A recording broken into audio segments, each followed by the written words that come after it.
अहितकारी है। क्यों? क्योंकि आपके जो पूर्वज होते हैं, जिनको पितृ कहते हैं, आपके पितर भी आपके शरीर का आश्रय ग्रहण करके कथा का श्रवण करते हैं। ये मैं प्रत्यक्ष प्रमाण के आधार पर बतला रहा हूं। सीतापुर मूर्ता में मैं कथा कह रहा था, वहां पर ऐसा अवसर आया।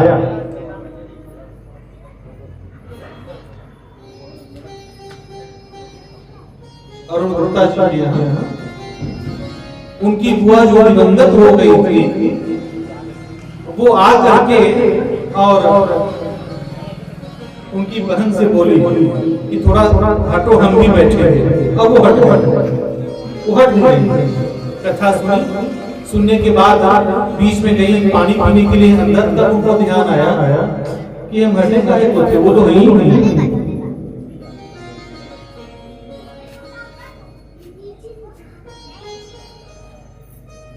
बस हो सकता है आपका मन न लग रहा हो, लेकिन आपका कोई पूर्वज जो अपने मुक्ति की इच्छा रखता हो, वो आपके शरीर का आश्रय ग्रहण करके कथा श्रवण करना चाहता हो। और अगर आपके पांव कथा मंडप तक आने से रुक गए तो आप अपने मित्रों के उपभाजन भी हो सकते हैं।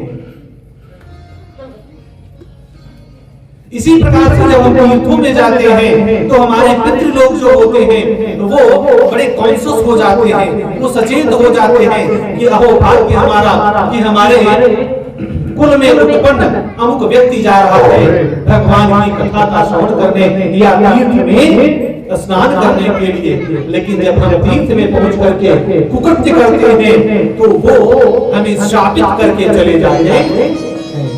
इसलिए देवियों एवं सज्जनों ये ध्यान रखिएगा कि यदि कथा श्रवण का अवसर प्राप्त हो तो उसे कभी भी छोड़िएगा नहीं। और यदि तीर्थ में जा रहे हैं तो वहां पर पितरों का स्मरण करके उनके निमित्त जो जलांजलि है, जो तर्पण है, जो पिंडदान है, उसको अवश्य करना चाहिए, अन्यथा आपका तीर्थ में जाना व्यर्थ हो जाएगा।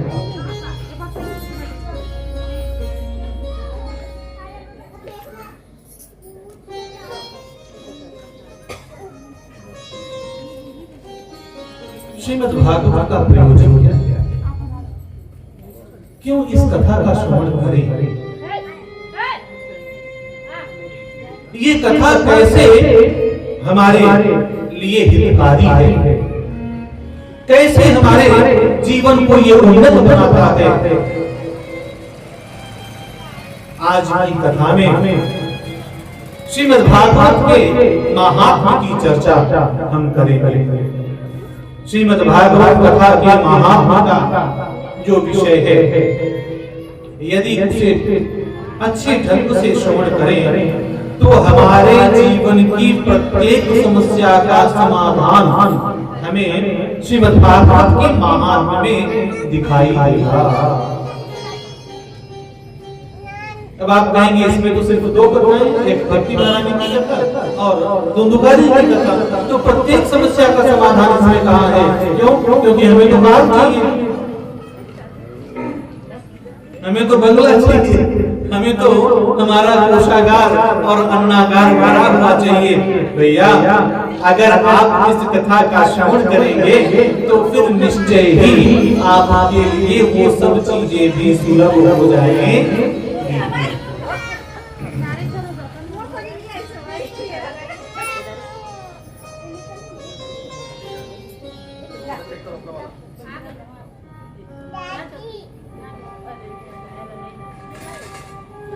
भागवत की जो कथा है ये चलने की तरह है। छन्नी किस उपयोग में लाते हैं? चालने के लिए। भागवत की कथा क्या करती है? चालती है। किसको? असार को और सार सार सार को गई रहे और थोथा दे उड़ा। जब आप भागवत की कथा का श्रवण करते हैं तो आपको ये बात पता चलती है कि भैया संसार में यह संसार को वास्तव में जिसको हम पकड़ करके रखे हुए हैं तो वो त्याज्य है, और जिसके विषय में हम जानते ही नहीं तो वो वास्तव में ग्रहण करने योग्य है। जब संसार और ईश्वर को आप जानते हैं, जब आपके अंदर ये अभिलाषा उत्पन्न हो कि संसार क्या है और ईश्वर क्या है, तो कथा सुधा जो है ये आपको ज्ञान करवाती है। वास्तव में संसार और ईश्वर के पार्थक्य, संसार क्या है, ईश्वर क्या है, इसमें भेद क्या है, यह बोध करवाना जो है यही भागवत की कथा का फल है।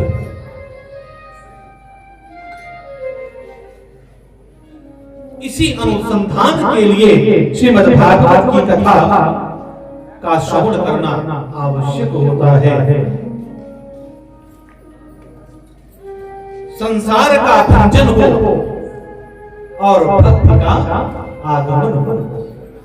हमारे जीवन में किस प्रकार से भक्ति आए, हमारे जीवन में कैसे भक्ति का समावेश हो, इसीलिए श्रीमद् भागवत की कथा का आश्रय ग्रहण करना आवश्यक है।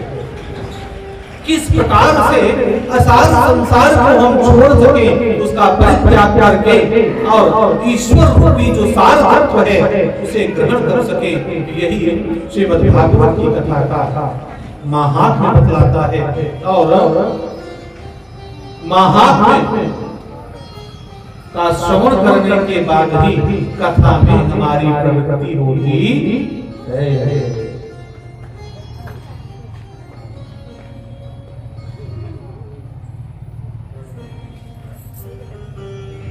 सच्चिदानंद रूपाय विश्वोत्पत्त्यादि हेतवे तापत्रय विनाशाय श्री कृष्णाय नमः। श्री कृष्णाय वयं नमः। वयं नमः। हम सभी श्री कृष्ण को नमस्कार करते हैं। किस लिए? तापत्रय विनाशाय। श्रीमद् भागवत के महात्म्य का जो प्रथम श्लोक है, ये एक तो भगवान के स्वरूप का वर्णन करता है। सच्चिदानंद रूपाय, भगवान का स्वरूप है कैसा? सच्चिदानंद। कैसा है? सच्चिदानंद। इस पर पहले भी हम बहुत प्रकाश डाले हैं, लेकिन फिर से एक बार बतलाते हैं। सच्चिदानंद का तात्पर्य क्या है? सत, चित और आनंद। सत यानी जो काल के बंधन से परे हो। काल यानी जो कलन करता है। कलन यानी निवाला।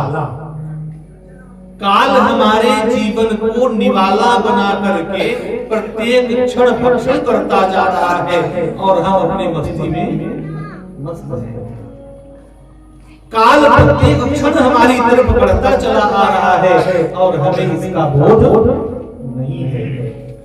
इसका बोध तब होता है जब हम मृत्युशैया पर होते हैं। प्रभु, पूरे जीवन हमने केवल यूं ही इधर उधर के कृत्यों में ही अपना पूरा का पूरा जीवन व्यतीत कर दिया।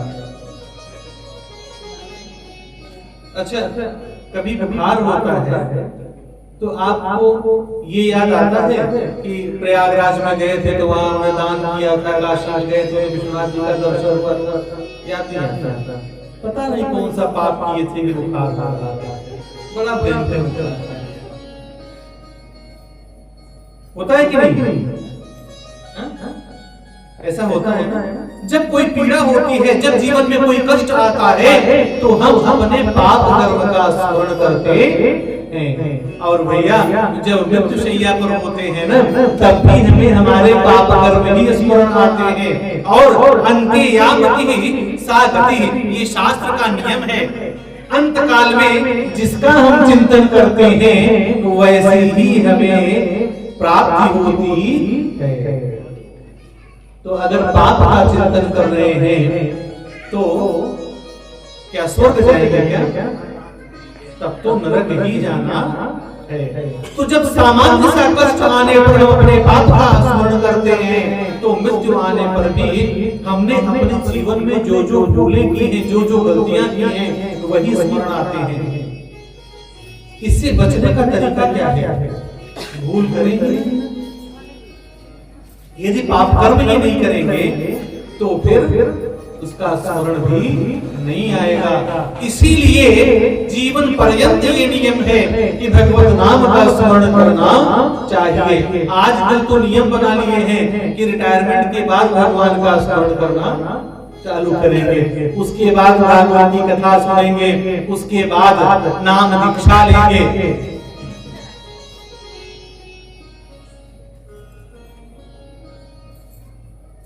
नाम दीक्षा जो है, मंत्र दीक्षा जो है, वो पहले जनेऊ संस्कार होता था, उसी के साथ ही मंत्र दे दिया जाता था। कितने वर्ष में?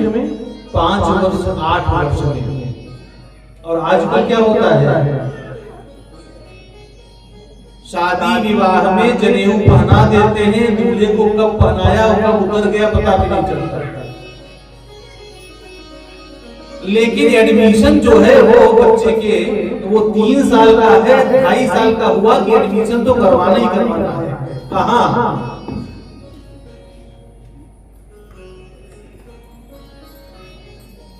हिरण्याक्ष के द्वारा संचालित विद्यालय में, हिरण्यकशिपु के द्वारा संचालित विद्यालय में, कॉन्वेंट में, जहां आसुरी शिक्षा दी जा रही हो, तो वो तो वही होगा विद्यालय। और क्या होगा? उसको विद्यालय नहीं कहना चाहिए, वो अविद्यालय भी नहीं है, ये ध्यान रखिएगा। अविद्यालय वो है जिसमें सांसारिक ज्ञान करवाया जाए, और विद्यालय वो है जिसमें परमात्मा का बोध करवाया जाए। ये तो दोनों नहीं है। इसमें तो संसार कैसे बिगड़े, इसके विषय में शिक्षा दी जाती है। जितने कॉन्शस हम बच्चे का एडमिशन कॉन्वेंट में करवाने के लिए होते हैं, उसका आधा भी अगर हम बच्चे को मंत्र दीक्षा में दिलवाने में कॉन्शस हो जाए, तो हमारा भी जीवन धन्य हो जाएगा, और बच्चे का जीवन तो धन्य हो ही जाएगा। देवियों एवं सज्जनों, प्रहलाद ने यही काम किया था। एडमिशन तो उनका भी कॉन्वेंट में हुआ था, लेकिन पढ़े एक भी दिन नहीं। पढ़े थे क्या? नहीं। जब उनका एडमिशन शुक्राचार्य जी के द्वारा संचालित विद्यालय में और हिरण्यकशिपु के वित्त से पोषित विद्यालय में करवाया गया, तो वहां भी वो क्या कहते थे? हरि ओम नमो नारायणाय, हरि ओम नमो नारायणाय। भगवान की पावन नामों का ही स्मरण करते थे, तो वहां पर उन्होंने कभी भी उनकी शिक्षा ग्रहण नहीं की। यही वजह है कि आज भी उनका नाम भक्तराज के रूप में लिया जाता है।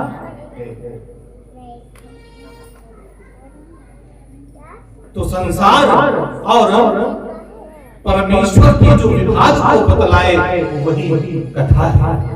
कथा जो है, ये ईश्वर कौन है, संसार क्या है, असार क्या है, और सार क्या है, तत्व क्या है, और तत्व रहित क्या है, किसे ग्रहण करना है, किसका परित्याग करना है, इसका बोध जहां से होता है, उसी को कथा सरिता कहते हैं।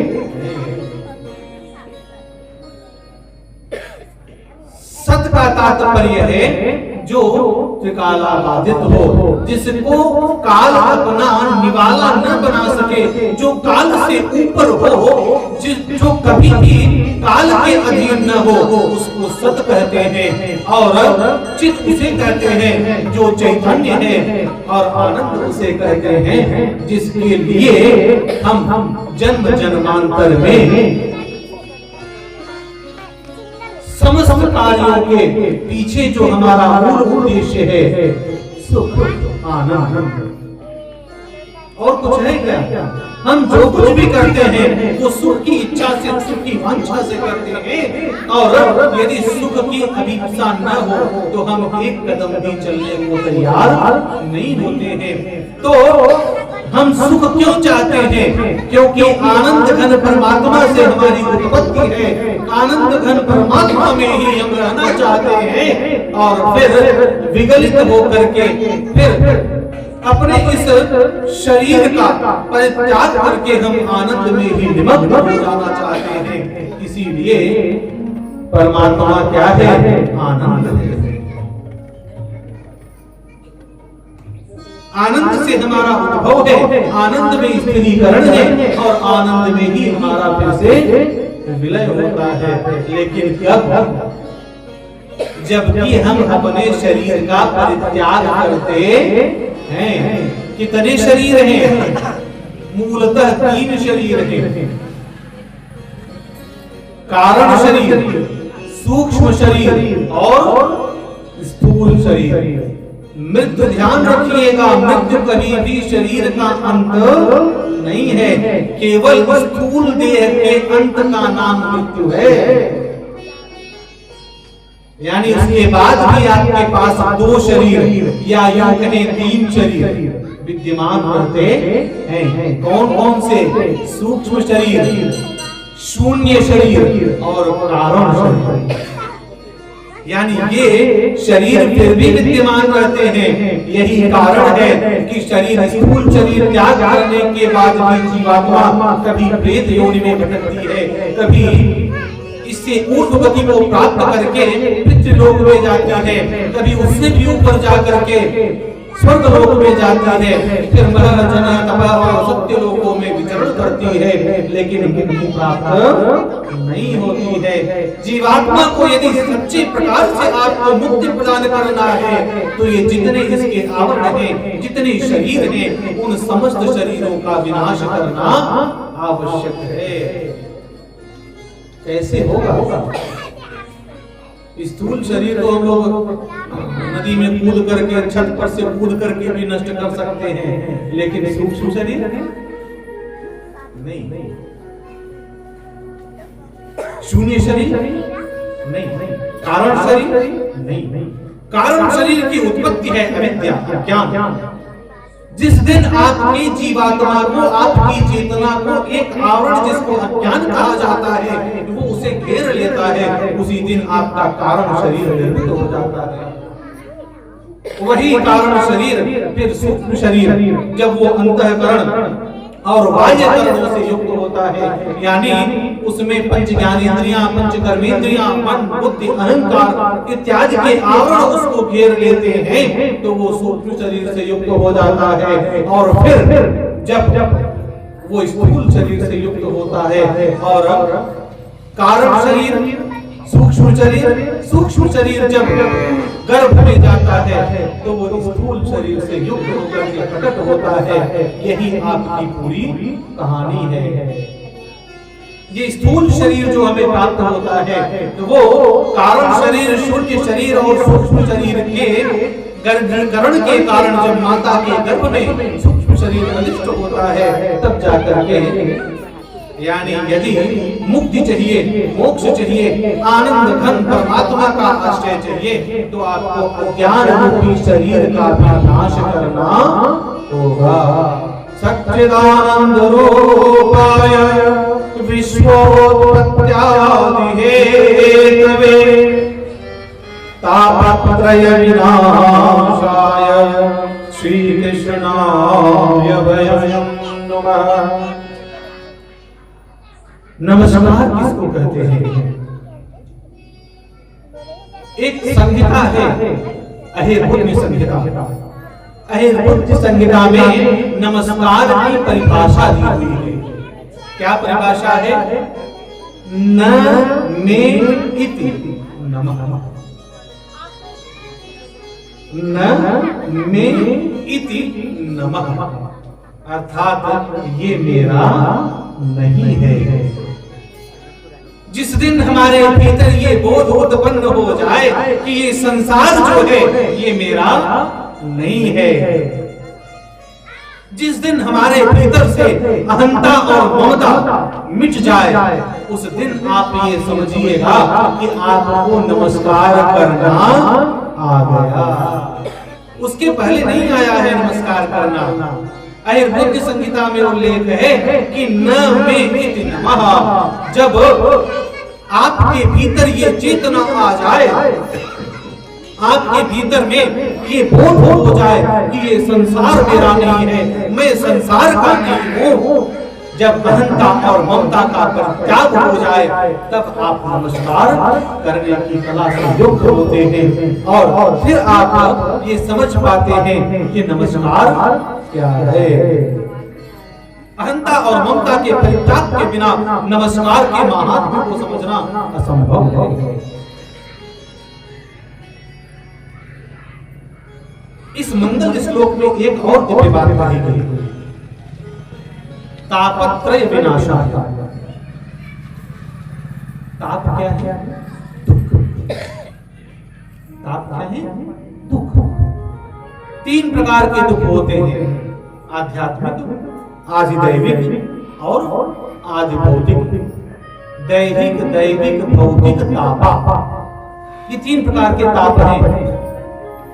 तो यहाँ पर मंगल श्लोक में मंगलाचरण में ये बात नहीं कही जा रही है कि भगवान की कथा के श्रवण से, भगवान को नमस्कार करने से पाप से निवृत्ति मिलेगी, नहीं कहा गया।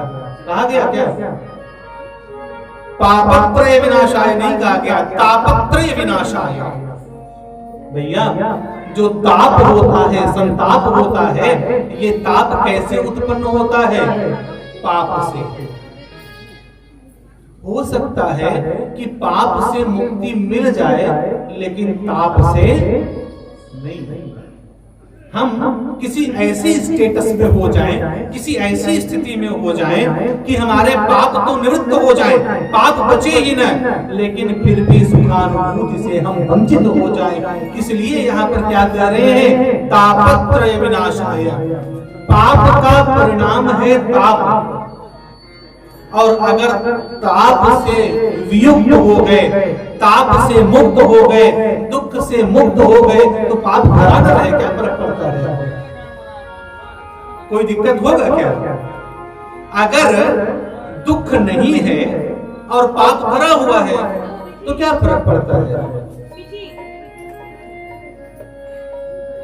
कई बार ऐसा होता है ना कि गंदगी को साफ करने के लिए आप दस्ताना लगा लेते हैं और गंदगी साफ करते हैं, तो क्या हाथ में लगा? दस्ताना उतार के फेंके, एकदम साफ। कोरोना के काल में डॉक्टर लोग पूरा ऊपर से नीचे तक पहन लेते थे और फिर उसे डालते थे, उनको नहीं होता था। अर्थात उद्देश्य क्या है, लक्ष्य क्या है? ताप की निवृत्ति। ताप आया क्यों जीवन में? दुख आया क्यों जीवन में? दुख जीवन में इसलिए आया क्योंकि हम पाप से युक्त हैं। जब पाप से युक्त होते हैं तो ताप होता है। और अगर हम डायरेक्ट भगवान से यही प्रार्थना कर ले कि प्रभु हमारे जीवन से समस्त प्रकार के दुख निकल जाएं, तो फिर पाप पड़ा रहे, क्या फर्क पड़ता है? इसलिए कहते हैं कि तापत्रय विनाशाय श्री कृष्णाय वयं नमः। भैया, अगर जीवन में ताप से वियुक्त होना है, ताप से मुक्त होना है, दुख से निवृत्त होना है, तो फिर भगवान श्री कृष्ण के चरणों का अवगाहन करिए, भगवान के चरणों का आश्रय ग्रहण करिए और आप ताप से वियुक्त हो जाएंगे। बोलिए सच्चिदानंद भगवान।